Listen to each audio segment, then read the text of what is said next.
আবু জাহেল ঘোষণা দিল, খবরদার, হজের মৌসুম, হাজী সাহেবরা গোটা বিশ্ব থেকে আসবে, আমার দলের কর্মীরা তোরা যেটা করবি সেটা হচ্ছে হাজীদের কাছে যে বলবি মক্কায় নতুন এক পাগল আসছে, নতুন এক জাদুকর আসছে, নাম মোহাম্মদ। নাউজুবিল্লাহ পড়বেন না? খবরদার হাজী সাহেবেরা, এই পাগলের কাছে যেও না। সব হাজিরা গোটা বিশ্ব থেকে এসে মক্কার মিনা প্রান্তরে তাঁবুর ভিতরে ঢুকেছে। আর আবু জাহেলের টিম মেম্বাররা সব তাঁবুর ভিতরে উকি মাইরা কয়, খবরদার, নতুন পাগল আইছে। সবাই কয়, নাম কি? কয়, মোহাম্মদ। নতুন পাগল এসেছে, নাম মোহাম্মদ।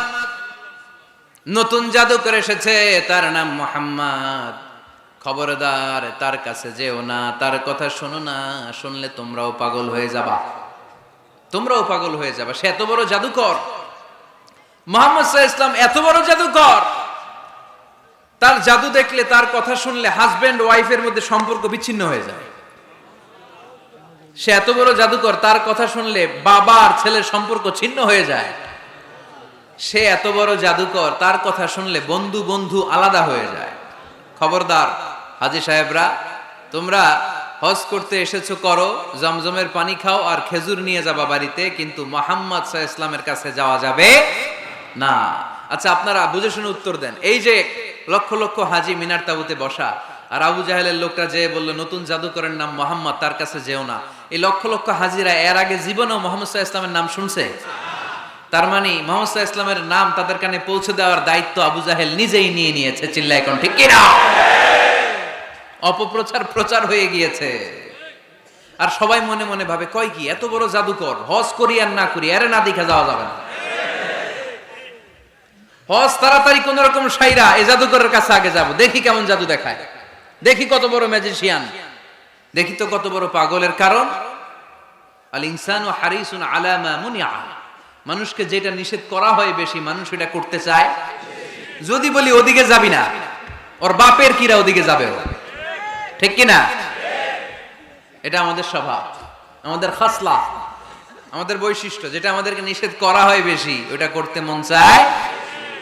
সব হাজিরা মনে মনে ভাবলো, আমরা যাব যাব, তোরা যতই বলিস না কেন, যাব যাব, হজের পরে অবশ্যই যাব।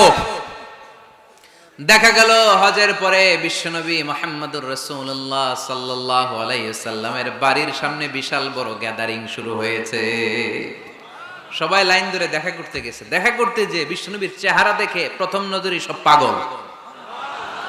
চাঁদের চেয়ে সুন্দর তুমি নবী আমার কামলিওয়ালা, চাঁদের চেয়ে সুন্দর তুমি নবী আমার কামলিওয়ালা, দুজা তুমি প্যারা নবী সাল্লে আলা, দু জাহানের বাদশাহ তুমি প্যারা নবী সাল্লে আলা, চাঁদের চেয়ে সুন্দর তুমি নবী আমার কামলিওয়ালা। সুবহানাল্লাহ পড়েন। গোটা বিশ্বের খ্রিস্টানরা বিশ্বনবীকে নিয়ে এখন মাতোয়ারা। মাইকেল এইচ হার্ট, খ্রিস্টান, একটা বই লিখে গোটা বিশ্ব কাঁপিয়েছেন, দি 100, a ranking of the most influential people and person in the world। পৃথিবী কাঁপানো 100 জন মনীষীর জীবনী নিয়ে একটা বই তিনি করেছেন। এই 100 জন মনীষীর জীবনীর মধ্যে যাকে নাম্বার 1 তিনি করেছেন, তিনি হচ্ছেন আমার নবী, আপনার নবী, প্যারা নবী, বিশ্বনবী মুহাম্মদুর রাসূলুল্লাহ সাল্লাল্লাহু আলাইহি ওয়াসাল্লামের। মাইকেল এইচ হার্ট কি মুসলমান? সে একজন খ্রিস্টান। তার মানে ওয়ারাফা'না লাকা যিকরাক, বিশ্বনবীর সম্মান শুধু আমাদের মুখ দিয়ে প্রচারিত হয় না, ইহুদি, খ্রিস্টান, বৌদ্ধদের মাধ্যমেও বিশ্বনবীর সম্মানকে বাড়িয়ে দিচ্ছে কে? I have studied him, the wonderful man, in my opinion, far from being antichrist, and he must be called the savior of humanity. খ্রিস্টানরা বলছে, আমরা এই মুহাম্মাদের জীবনী গবেষণা করে পড়েছি, তাকে খ্রিস্টান বিরোধী বলা তো দূরের কথা, তাকে মানবতার ত্রাণকর্তা বলতে হবে। তিনি গোটা বিশ্বের জন্য সুপারম্যান হয়ে পৃথিবীতে এসেছে। As a father, as a teacher, as a lawgiver, as a lawmaker, Muhammad is the superman of the world. স্বামী হিসেবে, পিতা হিসেবে, নেতা হিসেবে, নবী হিসেবে মুহাম্মদ সাল্লাল্লাহু আলাইহি ওয়াসাল্লাম সাধারণ কোনো মানুষ নয়, তিনি গোটা বিশ্বের জন্য সুপারম্যান হয়ে পৃথিবীতে আগমন করেছে। ওয়ারাফা'না লাকা যিকরাক, নবী দুশ্চিন্তা করবেন না, টেনশন করবেন না, আমি আপনার সম্মানকে বাড়িয়ে দেব। এই তিনটা নেয়ামতের বর্ণনা সূরা ইনশিরাহের ভেতরে বর্ণনা করলেন কে?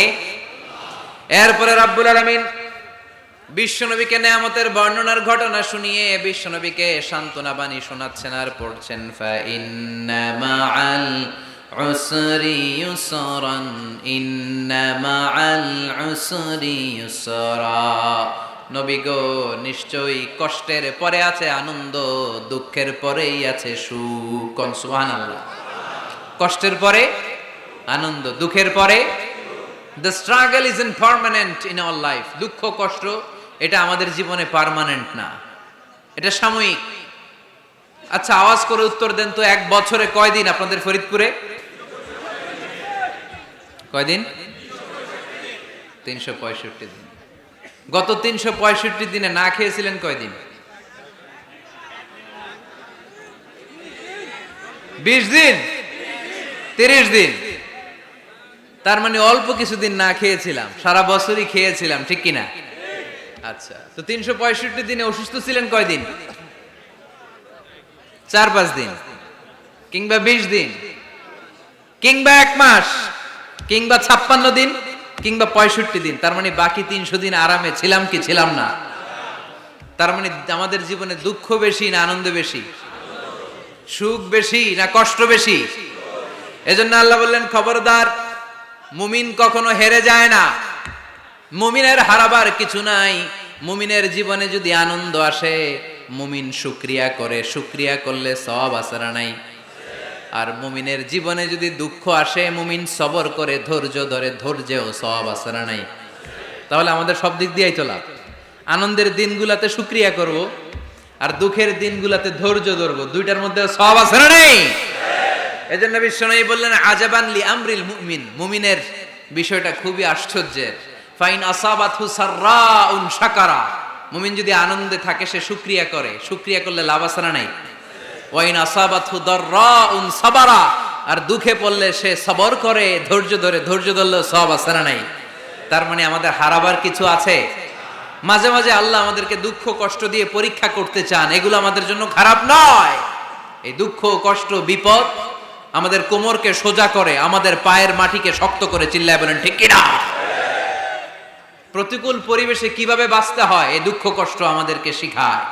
এজন্য মুমিন বান্দার বৈশিষ্ট্য হচ্ছে দুঃখ কষ্ট বেদনা জ্বালা এগুলোতে সে আপসেট হয় না, সে হাল ছেড়ে দেয় না, সে ভরসা রাখে একজনের উপর, চিল্লায় বলতে হবে তিনি কে?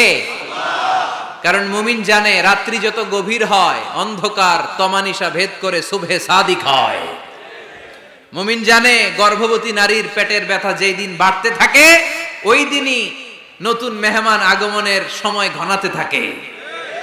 মুমিন জানে তার জীবনে দুঃখ কষ্ট বিপদ যত বাড়তে থাকে, সুখের দিন কাছে আসতে থাকে। এজন্য মুমিনের হারাবার কিছু নেই। ফা ইন্না মাআল উসরি ইউসরা, ইন্না মাআল উসরি ইউসরা। নবী হে, কষ্টের পরেই আছে আনন্দ, দুঃখের পরেই আছে সুখ। আপনি সমস্যায় পড়েছেন, ওই সমস্যার সমাধানও আছে না নাই? এই পৃথিবীতে এমন কোন সমস্যা আছে যেটা সমাধান নাই? কথা বলেন। সমস্যা তৈরি করেছে কে? আবার সমাধানও দিয়েছে কে? Allah doesn't create a lock without its key. Allah কখনো চাবি না বানাইয়া ওইটার তালা বানায় নাই। কথা কন। তালাও যেহেতু আছে, ওই তালার চাবিও বানিয়েছে কে? মা আনজালাল্লাহু দাআন ইল্লা আনজালাল্লাহু লাহু শিফা। আল্লাহ দুনিয়ায় এমন কোন রোগ পাঠায় নাই যেই রোগের ঔষধ বানায় নাই, এমন কোন রোগ নাজিল করে নাই যেই রোগের কোনো চিকিৎসা বানায় নাই, হয়তো সেটা আবিষ্কার হয় নাই। অনেকে ক্যান্সারের কথা বলতে পারেন যে হুজুর ক্যান্সার এমন রোগ, এই ক্যান্সার তার নাই কোনো অ্যানসার, কিন্তু বিজ্ঞানীরা বলতেছে এটারও অ্যানসার আবিষ্কৃত হচ্ছে। সুবহানাল্লাহ কইবেন না? কিছু কিছু ক্ষেত্রে হয়েও গিয়েছে। এজন্য দুঃখের পরেই আছে সুখ, কষ্টের পরেই আছে আনন্দ। এই দুনিয়াটাই এরকম, কষ্টের পরই আনন্দ। দেখবেন তারাবির নামাজ 20 রাকাত পড়তে কষ্ট লাগে না? কোমরে ব্যথা, হাঁটুতে ব্যথা, কিন্তু 20টা রাকাত যখন শেষ করে মসজিদ থেকে বের হই, একটা আনন্দ আছে না নাই? কষ্ট করে পরীক্ষার জন্য প্রিপারেশন নিলেন আপনি কয়েক মাস, কিন্তু ফলাফল যখন ভালো হয় তখন একটা আনন্দ আছে না নাই? সারাদিন রোজা রাখলেন রমজানে, কি কষ্ট, তৃষ্ণায় গলা ফেটে যায়, কিন্তু ইফতারির সময় যখন রুহ আফজা শরবতটা খাই কেমন লাগে? একটা আনন্দ আছে না নাই? এজন্য আল্লাহ বললেন فإن مع العسر يسرا إن مع العسر يسرا। ও নবী, কষ্টের দিন মক্কায় অল্প কিছু দিন, মদিনাতে আনন্দের দিন অপেক্ষা করছে। আমাদের জীবনে যদি দুঃখ কষ্ট আসে আমরা ধৈর্য ধরবো, তাওয়াক্কুল করবো একজনের উপর, তিনি কে? কারণ আমরা বিশ্বাস করি কষ্টের দিন এটা চিরকালের জন্য নয়, সামনে আনন্দের দিন আমাদের জন্য সেট করে রেখেছে কে? তাহলে আমরা সূরাতুল ইনশিরাহ থেকে 3টা নিয়ামতের বর্ণনা শুনলাম, বিশ্বনবীকে কি সান্ত্বনা দেয়া হলো সেটা শুনলাম। এবার 2টা গাইডলাইন শুনে তাফসীর আমরা শেষ করব। শুনতেছেন? কষ্ট হচ্ছে তো উঠা বসা করতেছেন কেন? উঠলেন কারা কারা? শেষ করে দিব? দোয়া করে দেই। কি গাইডলাইন দিলেন শুনবেন? কে কে শুনবেন না হাত তোলেন।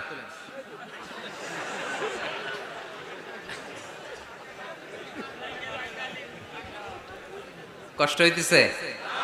গরম লাগতেছে না? আমিও ঘামতেছি আপনাদের সাথে সাথে। অনেক গ্যাদারিং হয়ে গেছে। আসেন আল্লাহর নামে 3টা তাকবীর দেই, তারপর কোন 2টা গাইডলাইন তিনি বিশ্বনবীকে দিলেন ওই নির্দেশনা বাণীটুকু শুনে আজকে আমরা বিদায় নেব। আওয়াজ করে পড়তে হবে লিল্লাহে তাকবীর, লিল্লাহে তাকবীর, লিল্লাহে তাকবীর। গাইডলাইন নাম্বার 1, ফাইদা ফারাগতা ফানসাব।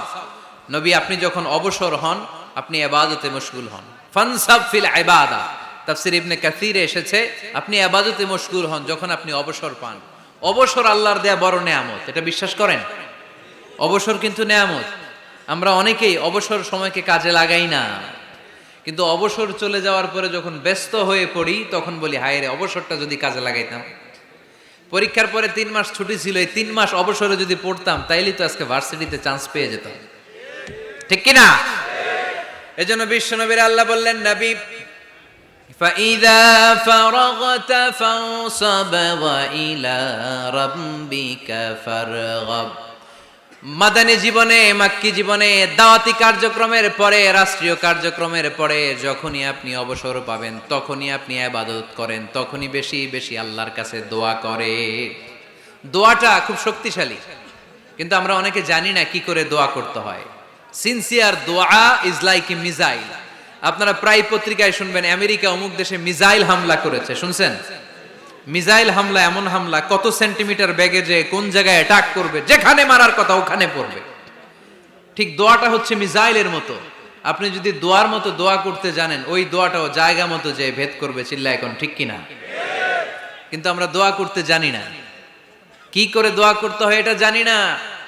বিশ্বনবীকে আল্লাহ বললেন নবী ফাইদা ফারাগতা ফানসাব, যখন আপনি অবসর হবেন তখন আপনি দোয়া করেন, আল্লাহর কাছে চান। বেশি বেশি চাইলে খুশি হয় কে? তার মানে প্রথম ঘোষণা হলো ফাইদা ফারাগতা ফানসাব। প্রথম নির্দেশনা হলো নবী যখনই আপনি অবসর পাবেন ইবাদত করবেন এবং দোয়া করবেন, বেশি বেশি আল্লাহর কাছে চাইবেন। 2 নাম্বার দিক নির্দেশনা হলো ওয়া ইলা রাব্বিকা ফারগাব, সব সময় আপনি আপনার আল্লাহর দিকে মনোনিবেশ করবেন। বিপদে পড়লে ডাকবো কারে? আমাদের অসুস্থতাকে সুস্থতায় পরিণত করে দিতে পারে কে? চাকরির জন্য পাগল পারা, চাকরি নাই, চাকরির ব্যবস্থা করে দিতে পারে কে? বিদেশে যেতে মনে চায়, পাসপোর্ট দিয়ে রেখেছি, ভিসা নাই, ভিসা লাগাই দিতে পারে কে? কিন্তু আমরা দুঃখ কষ্ট বেদনা কিছু একটা হইলেই সবার আগে আল্লাহরে শেয়ার করার আগে ফেসবুকে শেয়ার মেরে দিই। আছে না নাই? আপনাদের ফেসবুক অ্যাকাউন্ট আছে নাকি? কার কার আছে দেখি?